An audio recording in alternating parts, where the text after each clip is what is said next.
Vastutustundliku hoone fassaadi remondi ja viimistlustööde garantii tagamiseks kasutatakse välistingimustes spetsiaalset kruntvärvi, mis põhineb mineraalsete lisanditega veepolümeerdispersioonil, dekoratiivkrohvi all fassaadikruntnäo.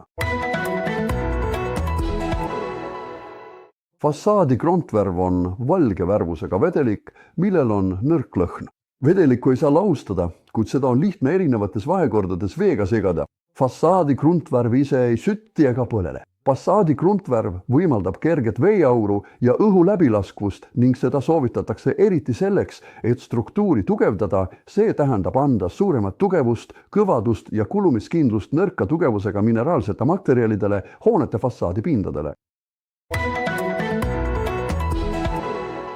Fassaadi konstruktsiooni aluspind peab olema kuiv, ilma orgaaniliste lahustete ja pinnale jäänud mustuseta, puhastatud mehaaniliselt lahtistes osakestes.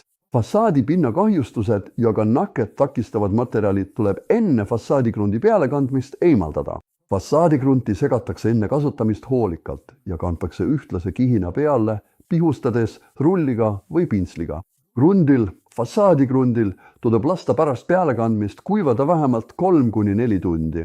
Ei tohi kanda märgadele pindadele ega töötada väljas vihmase ilmaga.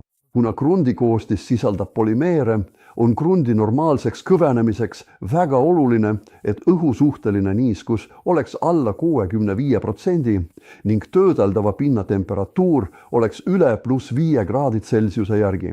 Siledatel pindadel on kulu umbes 0,2–0,3 liitrit ruutmeetri kohta, sõltuvalt pinna tekstuurist. Fassaadi krunti hoitakse tihedalt suletud originaalpakendis, kuivas ja jahedas ruumis, kus on hea õhutus.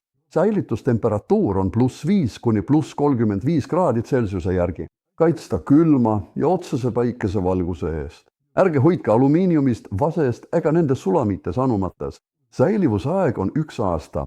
Tuleb kaitsta külmumise eest, transpordi ajal ja laos ning liiga madalate temperatuuride eest. Materjali tuleb hoida lastele kättesaamatus kohas. Fassaadikrundi koostisega töötamisel ei ole vaja mingeid erilisi ettevaatusabinõusid. Käte kaitsmiseks tuleks kanda kummikindaid või polüvinüülkloriidist kaitsekindaid. Soovitatav on kasutada hingamisteede kaitseks respiraatorit. Pärast kinnaste kasutamist tuleks kasutada naha puhastus- ja hooldusvahendeid. Soovitatav on kasutada külgkaitsetega kaitseprille. Edu töödes!